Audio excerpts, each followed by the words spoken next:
கிறிஸ்து இயேசுவில் மிகவும் அன்புமிக்க சகோதரிகளே, சகோதரர்களே, புனித வியாகுல அன்னை, மறைசாட்சி தேவசகாயம் ஆகிய இரட்டை திருத்தலத்தின் பெருவிழாவின் 4ஆம் நாள் இன்று உங்கள் அனைவருக்கும் அனைத்து அருள் பணியாளர்கள் சார்பாக விழா வாழ்த்துக்களை தெரிவித்துக் கொள்கின்றேன். இந்த நாளிலே இப்பகுதியிலே சிறப்பாக கல்வி பணி புரிகின்ற ஆர்சி நடுநிலைப்பள்ளி, புனித அன்னாள் மெட்ரிக் மேல்நிலைப்பள்ளி ஆசிரியர்கள், மாணவர்கள் இணைந்து இந்த நாளை சிறப்பிப்பது இன்னும் அர்த்தமுள்ளதாக அமைந்திருக்கின்றது. அதற்கேற்ற வகையிலே இன்றைய விழாவின் மைய சிந்தனையும் வடிவமைக்கப்பட்டிருக்கின்றது.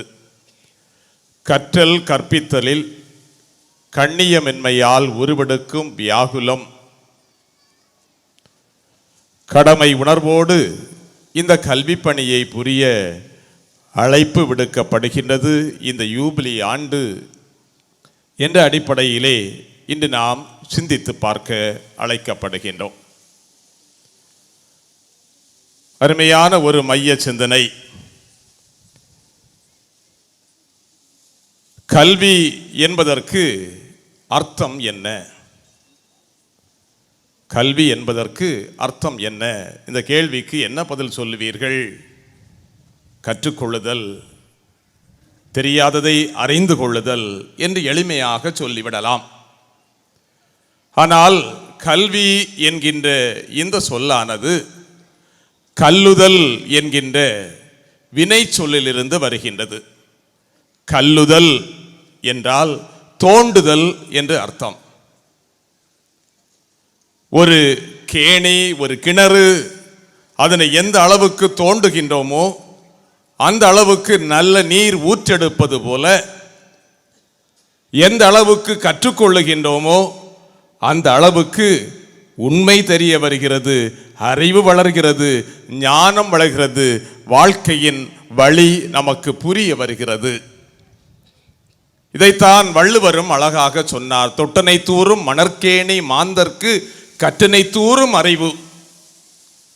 அப்படி என்றால் இந்த கல்வி கற்கின்ற பருவம் அது வெறும் பள்ளி பருவம் மட்டும்தானா? வெறும் கல்லூரி பருவம் மட்டும்தானா?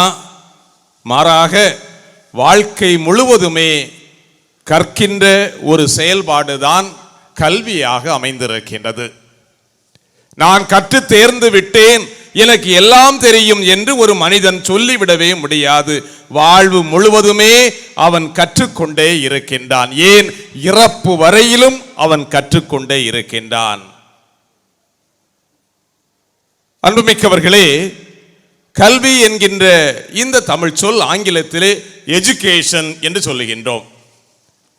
இந்த எஜுகேஷன் என்கின்ற இந்த சொல்லானது எதுச்சரே என்கின்ற லத்தீன் சொல்லிலிருந்து வருகிறது.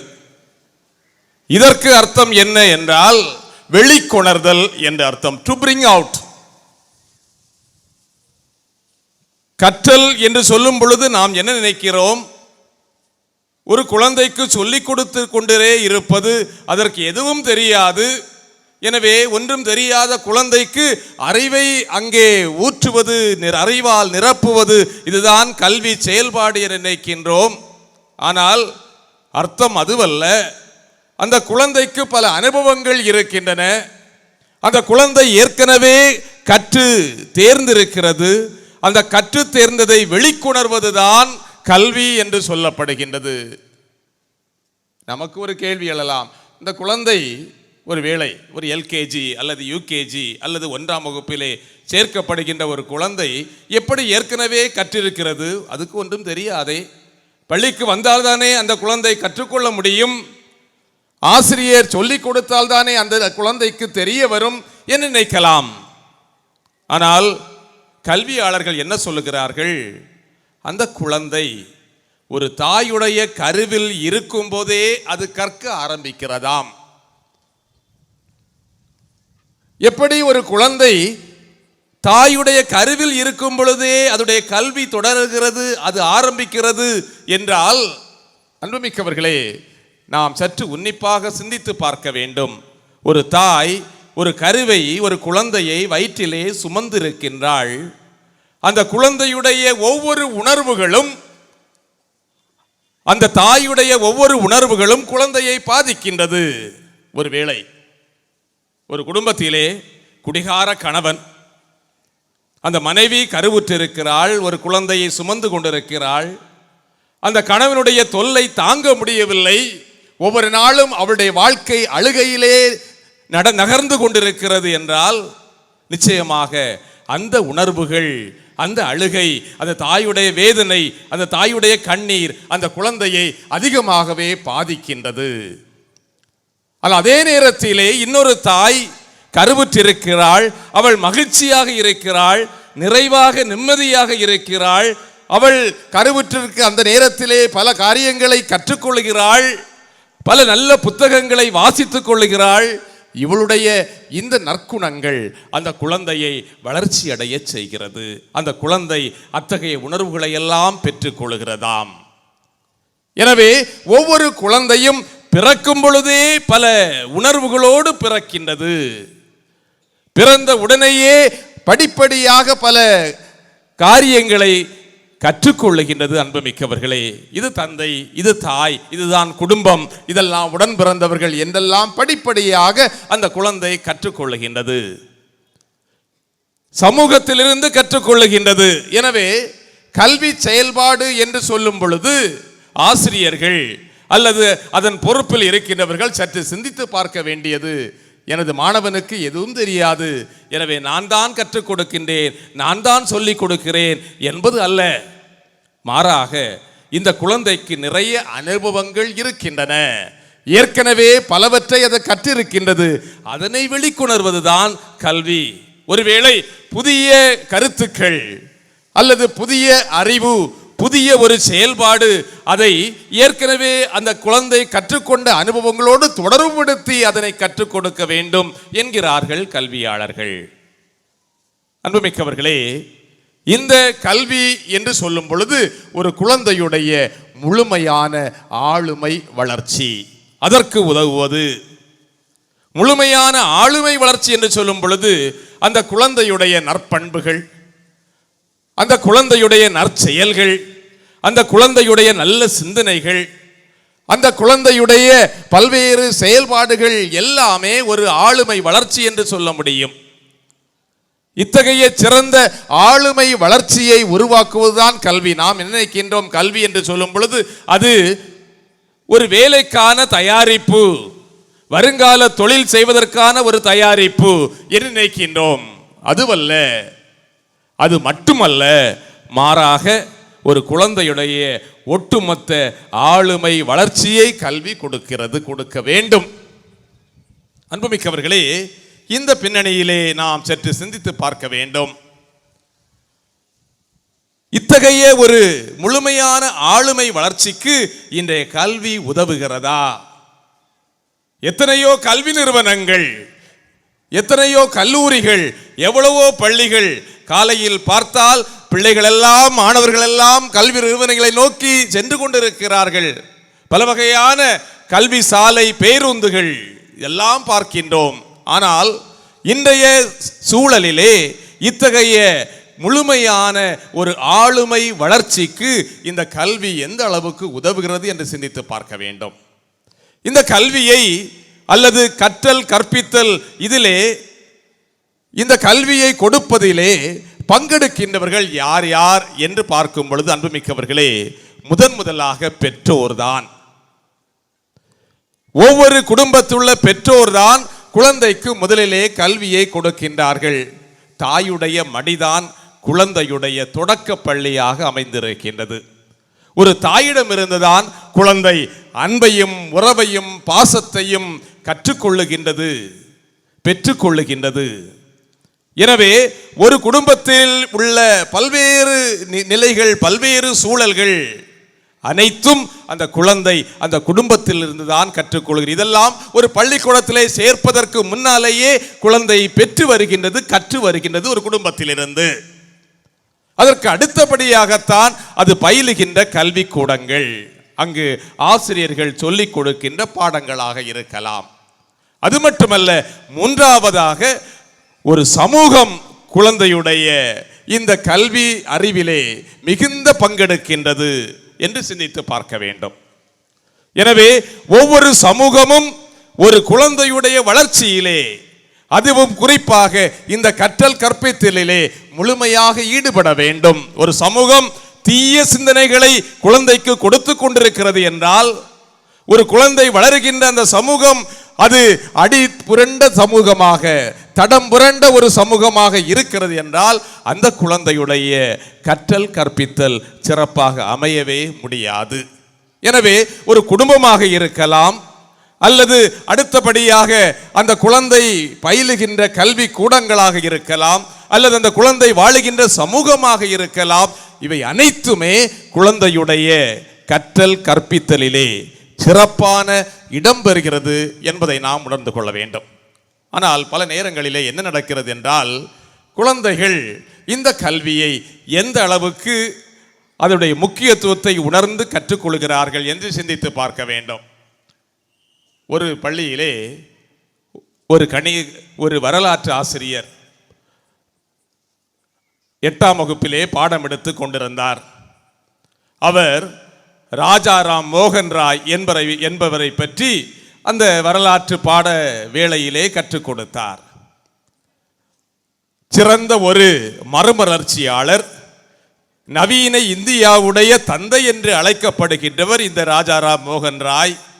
சதி என்கின்ற உடன்கட்டை ஏறுதலுக்கு எதிராக குரல் கொடுத்தவர், கல்வி வளர்ச்சிக்காக தன்னை அர்ப்பணித்தவர், பெண் விடுதலைக்காக உழைத்தவர், சமய மறுமலர்ச்சியை ஏற்படுத்தியவர் என்றெல்லாம் இந்த ராஜாராம் மோகன் ராயை பற்றி மிகச் சிறப்பாகவே அந்த வரலாற்று ஆசிரியர் கற்றுக் கொடுத்தார் அந்த மாணவனுக்கு.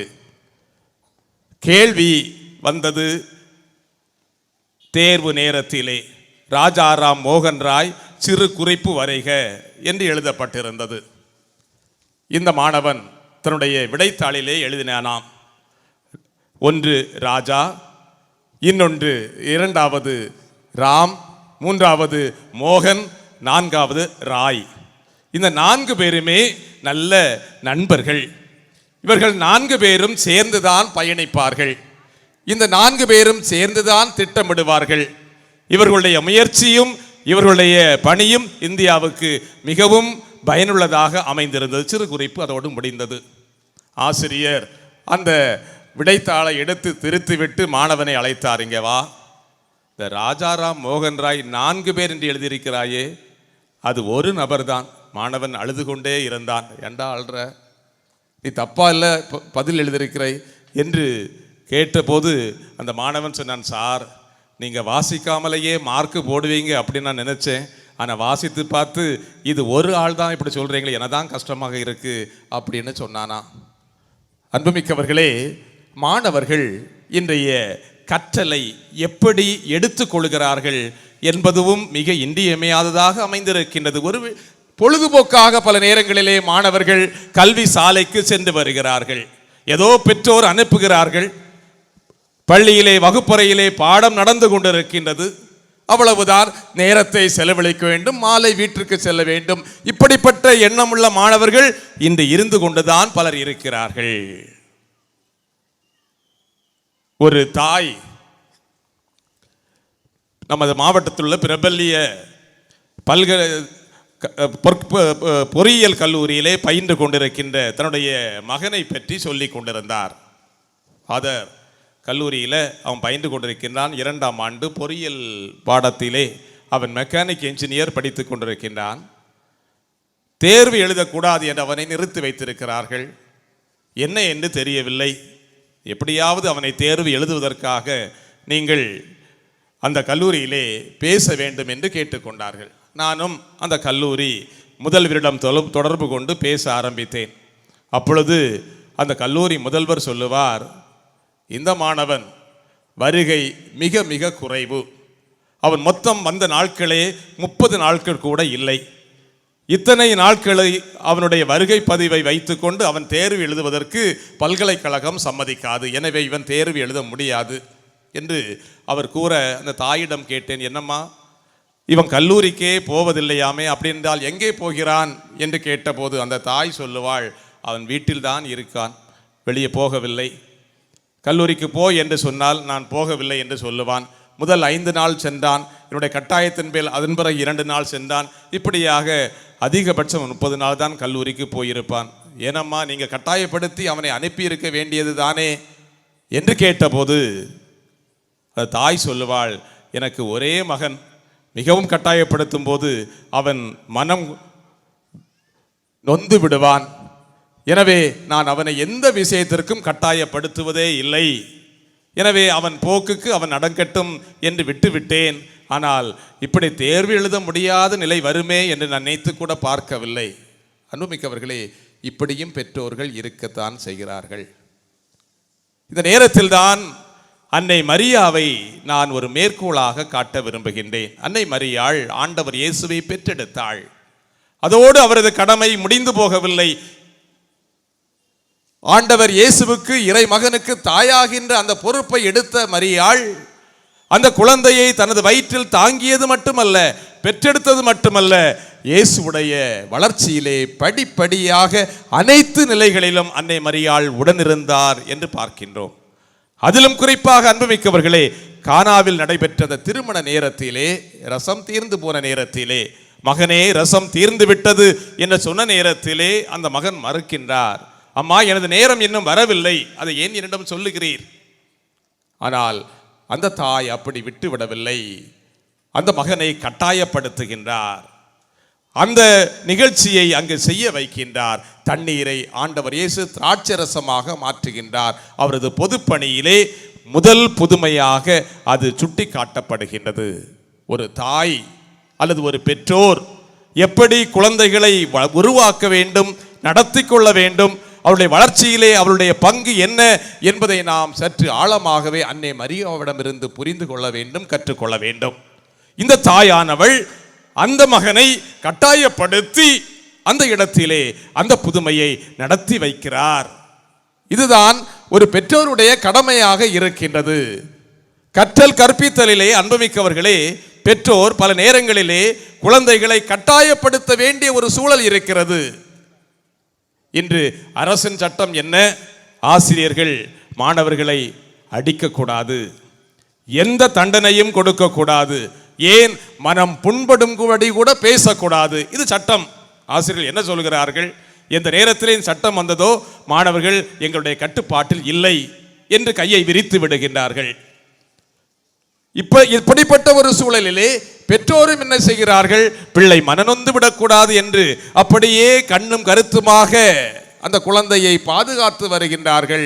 ஆனால் அந்த குழந்தையுடைய ஒரு முழுமையான ஆளுமை வளர்ச்சி எப்படி நடக்கிறது என்பதை பற்றி பல நேரங்களிலே சிந்திக்க தவறிவிடுகின்றோம் அன்புமிக்கவர்களே.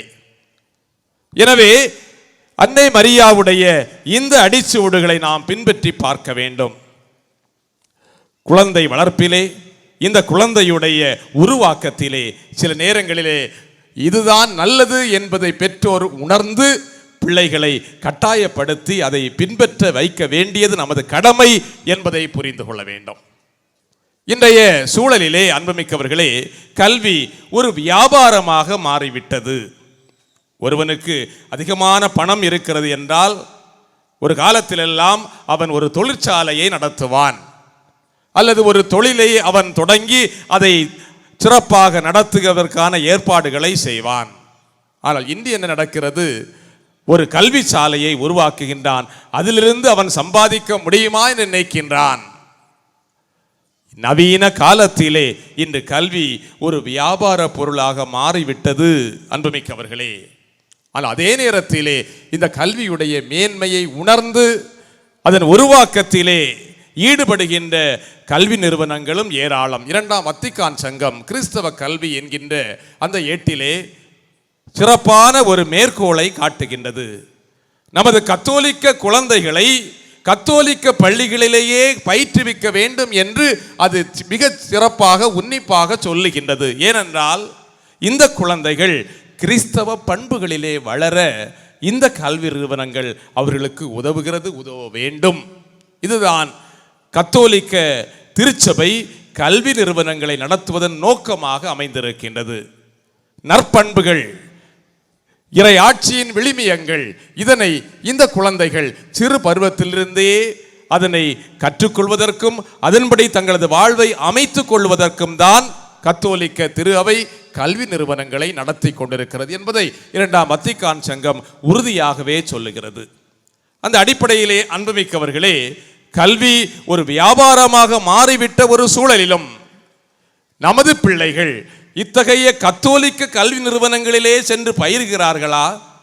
இந்த சிறு பருவத்திலிருந்தே இறையாட்சி பண்புகளை, கத்தோலிக்க திரு அவையின் பண்புகளை உள்வாங்கி அவர்கள் வளர்கிறார்களா என்று சிந்தித்து பார்க்க வேண்டும். எனக்கு தெரிந்த ஒரு குழந்தை வீட்டிற்கு வந்தவுடன் அது சொல்லுகின்ற ஸ்லோகங்கள் எல்லாம் சற்று வித்தியாசமாக இருக்கிறது. என்ன என்று கேட்டால் அதன் பின்னணி, அதன் பயிலுகின்ற கல்வி நிறுவனம் அப்படி அதைத்தான் அந்த குழந்தைக்கு சொல்லிக் கொடுக்கிறது. எனவே கத்தோலிக்க பண்புகளிலே நமது பிள்ளைகள் வளர வேண்டும் என்பதையும் சிந்தித்து பார்க்க வேண்டும். இன்னும் பல நேரங்களிலே வெறும் மதிப்பெண்களுக்காக மட்டுமே பிள்ளைகள் பயிலுகிறார்கள் என்று கல்வி நிறுவனங்களும் ஆசிரியர்களும் நினைத்துக் கொள்கிறார்கள். பெற்றோரும் அதைத்தான் விரும்புகிறார்கள். மதிப்பெண் மட்டும் கிடைத்தால் போதும் என்று நினைக்கிறார்கள். எனவே அதிக மதிப்பெண்கள் பெறுவதற்கு என்ன செய்யலாம் என்பதற்கான தயாரிப்பு தான் ஒரு கல்வி நிறுவனமாக இயங்கிக் கொண்டிருக்கிறது. ஆனால் இரண்டாம் வத்திக்கான் சங்கம் மிக தெளிவாக சொல்லுகிறது, 2 விதத்திலே ஒரு கல்வி நிறுவனம் செயல்பட வேண்டும். நாணயத்தின் 2 பக்கங்களைப் போல, ஒன்று ஒழுக்கம், இன்னொன்று கல்வி. இந்த இரண்டுமே குழந்தையுடைய வளர்ச்சியிலே ஒன்றோடு ஒன்று இணைந்து செயல்பட வேண்டும். இன்னும் அதிகமாக சொல்ல வேண்டும் என்றால் ஒழுக்கம் அடித்தளமாகவும் அந்த அடித்தளத்தின் மேல் கட்டப்படுகின்ற கட்டடமானது கல்வியாகவும் அமைய வேண்டும். அன்புமிக்கவர்களே, அந்த அடிப்படையில் தான் திருவள்ளுவர் சொல்லுவார், கல்வியை கண் என்று குறிப்பிடுகின்றவர் ஒழுக்கத்தை உயிர் என்று சொல்லுகின்றார். ஒரு வகையிலே ஒழுக்கமானது ஒரு குழந்தையுடைய வாழ்க்கையிலே மிக மிக இன்றியமையாதது. ஒழுக்கம் இல்லாத கல்வி ஆபத்தானது என்கிறார் நமது முன்னாள் பாரத பிரதமர் ஜவஹர்லால் நேரு.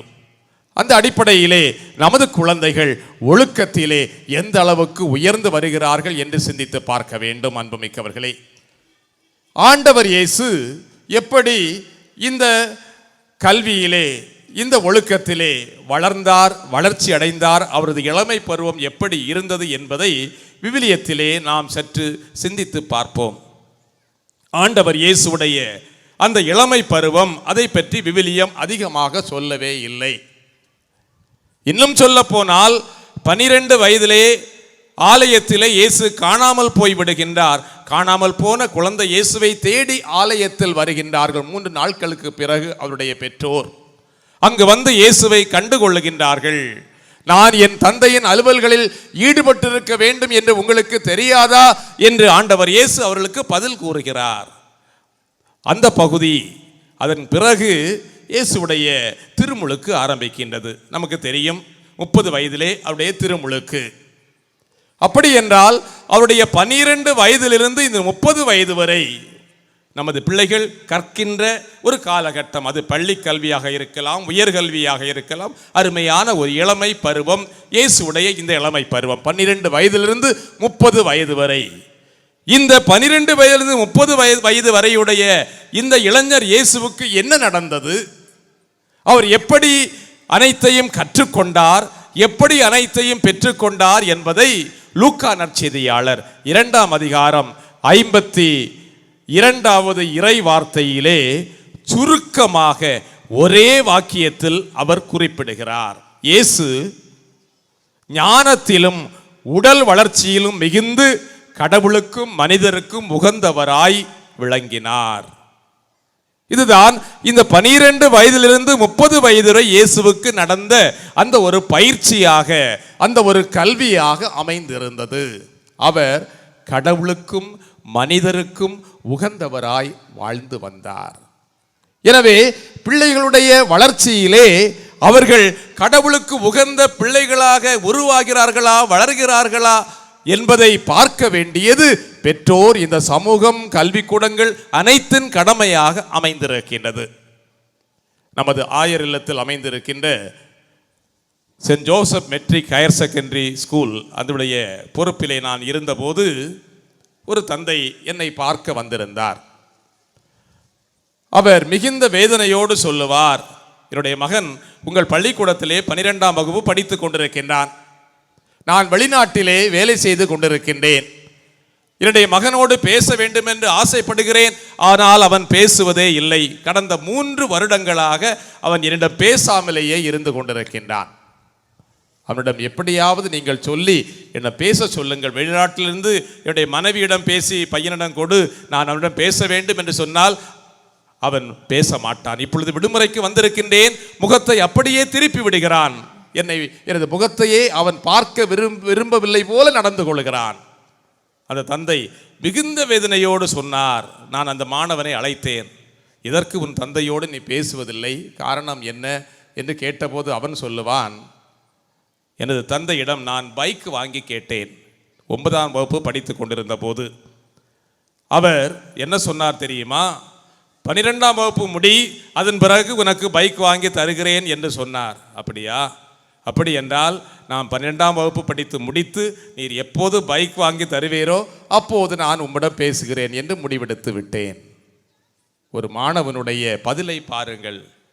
அவனிடம் கேட்டேன், நீ ஆலயத்திற்கு, கோயிலுக்கு செல்லுவதுண்டா? மற்ற நாட்களை விட்டுவிடு, ஞாயிற்றுக்கிழமையாவது திருப்பலிக்கு செல்லுவதுண்டா என்று கேட்டபோது அவன் என்ன சொன்னான் தெரியுமா? எல்லா நாளும் டியூஷன், இரவு 9-10 மணி ஆகும் வீடு வந்து சேருவதற்கு. ஞாயிற்றுக்கிழமை ஒரு நாள் தான் டியூஷன் இல்லாத நாள். நான் காலை 10 மணி வரை உறங்குவேன். அதுக்குள்ளே எங்களுடைய திருப்பலி எல்லாம் முடிந்து போய்விடும். எனவே நான் ஞாயிறு திருப்பலிக்கு ஒரு நாளும் செல்வதில்லை. ஏதாவது திருவிழா நடந்தால் என்னை அழைத்து செல்வார்கள், அன்று மட்டும்தான் நான் போயிருக்கிறேன். அப்பொழுது அவனிடம் சொன்னேன், நீ ஒன்றே ஒன்று செய்ய வேண்டும், ஞாயிறு திருப்பலிக்கு எப்படியாவது நீ செல்ல வேண்டும், மீதியை பின்னால் பார்த்து கொள்ளலாம் என்று அவனை அனுப்பிவிட்டேன். அன்புமிக்கவர்களே, 4 வாரங்கள் தொடர்ந்து ஞாயிறு திருப்பலிக்கு சென்றிருக்கிறான். அவனிடம் கேட்பேன், இந்த வாரம் சென்றாயா, இந்த ஞாயிறு ஆலயத்திற்கு போனாயா என்று ஒவ்வொரு வாரம் நான் கேட்பேன். 4 வாரம் சென்ற பிறகு அவரிடம் ஏற்பட்ட மாற்றம், தந்தையிடம் பேச ஆரம்பித்தான். அன்புமிக்கவர்களே, எனவே பிள்ளைகள் கடவுளுக்கு உகந்த பிள்ளைகளாக வளர வேண்டும். இதுதான் கல்வியுடைய ஒரு முக்கியத்துவமாக அமைந்திருக்கின்றது. வெறும் அவர்கள் அறிவிலும், இன்றைய தொழில்நுட்ப அறிவிலும், அல்லது அறிவியல் வளர்ச்சிக்கு ஏற்ற அறிவிலும், அல்லது பல்வேறு துறைகளிலே அவர்களுடைய கலை திறமைகளும் வளர வேண்டும் என்று நினைக்கின்றோம். ஆனால் இறை அறிவிலே அவர்கள் வளர வேண்டும், இறைவனுக்கு உகந்த பிள்ளைகளாக அவர்கள் உருவாக வேண்டும் என்பதிலே இன்று பெற்றோர் தங்களுடைய கடமைகளை முற்றிலுமாக மறந்து விடுகிறார்கள். திருமலுக்கு கொடுக்கும் பொழுது கேட்கின்ற ஒரு கேள்வி என்னவென்றால், உங்கள் குழந்தை கடவுளுக்கு உகந்த பிள்ளைகளாக வளர்க்க வேண்டியது உங்கள் பொறுப்பு, இதை உணர்ந்திருக்கிறீர்களா? நீங்கள் இல்லைன்னு யாரும் சொல்லியிருக்க மாட்டீங்க. ஆமாம், அப்படிதான் சொல்லியிருப்பீங்க. ஆனால் கடவுளுக்கு உகந்த பிள்ளைகளாக நீங்கள் வளர்த்து வருகிறீர்களா என்று இன்றைய தினம் நிச்சயமாக சிந்தித்து பார்க்க வேண்டும். அன்புமிக்கவர்களே, ஒருவேளை நீங்கள் ஆலயத்திற்கு வருகிறீர்கள் என்றால் உங்கள் குழந்தைகளை அழைத்து வாருங்கள், அவர்களுக்கு நேரம் உண்டு படிப்பதற்கு. எனவே பல்வேறு பயிற்சிகள், பல்வேறு திறன்கள் அல்லது பல வகையான முயற்சிகளிலே ஈடுபடுகின்ற இந்த குழந்தைகள் எந்த அளவுக்கு இறை அறிவிலும், இறை ஞானத்திலும், இறை உறவிலும் வளர்கிறார்கள் என்பதை சிந்தித்து பார்க்க வேண்டும்.